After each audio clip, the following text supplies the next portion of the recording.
Well, Danny, you'll have a good squad to select from on Saturday, obviously boosted by the return of your international players. That's right, yeah, it was good to get the group back together today. Obviously the four that have been away on international duty, first time actually we've been together as a whole squad. So it was nice to get everyone together today and everybody's trained. We've had a good session and like you rightly say, yeah, we've got competition now in every position, which is good and what you want. I think it's always, I always say to the players that see their direct competition ultimately as their best friend, because I think it's that drives the standards. And in particular as well, Miguel Aziz, how good has it been to get some time with him on the training ground since he arrived?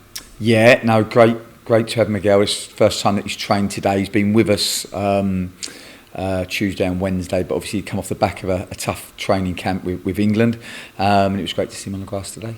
And how do you manage those situations with the international players? Because obviously we saw Joe Morrell and Gavin Bazunu, they featured quite heavily for their countries. That's right. I think for Joe, probably some much needed minutes. He played 19 minutes on Sunday against Belarus and again 90 minutes last night against Estonia. He came in a little bit later today, so we gave him a little bit of sleep, because I think there were, when you look at recovery, the key component of recovery is sleep. So to give him enough sleep is crucially important. He's then done his recovery stuff in the gym, and we've used a cryo chamber as well, which will help him. But I think he needs those minutes. So that 180 minutes that he's got in the last week has been good for him. He obviously had a bit of a stop-start pre-season. He come back late because of the Euros, and then while he was at Luton he picked up COVID. So he would have really benefited from that. And I actually watched the game last night. I chose to watch Wales instead of England.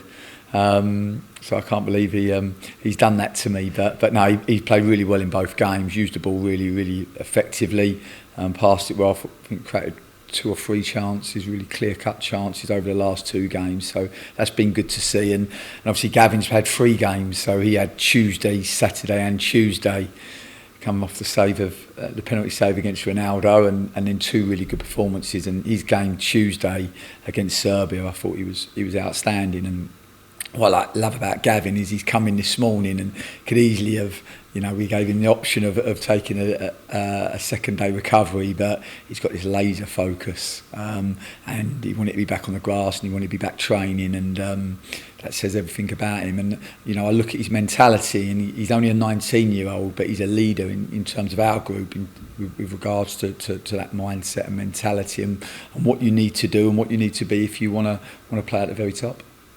Looking at your opposition for Saturday, MK Dons, are they still going through a bit of a transition period after a slightly unexpected managerial change right at the start of the campaign? Yeah, that's right. It can't be easy for them to lose their manager on the eve of the season. I think Russell Martin did a really good job at MK and gave them a clear identity, a clear way of playing. I think that's allowed the MK board to be clear on their next appointment, and they've brought in Liam Manning, who obviously has a similar game idea, and as a consequence I think it's been quite a seamless transition, as you can probably see through their results. But no, it's a really good game for us, one that we're looking forward to. I think it's a fantastic stadium. We're hoping that we're going to take a really good support with us, which will just be so important, particularly when you consider the way that MK want to play, for us to have our supporters there. I think when we went there at the back end of last season with no supporters, it was a really different feel, and because it's such a big stadium, it almost feels more empty. So to have our supporters with us on Saturday will be massive, and we really hope that they're able to get right behind us and fuel our energy, because we're clear on how we want to play, and we're looking to be really aggressive with our play and to try to get the game on our terms. We're really respectful of MK and the quality of players they have, and also the clarity they have in terms of their game model. But for us, it's to try to go there and wrestle the control and get it on our terms.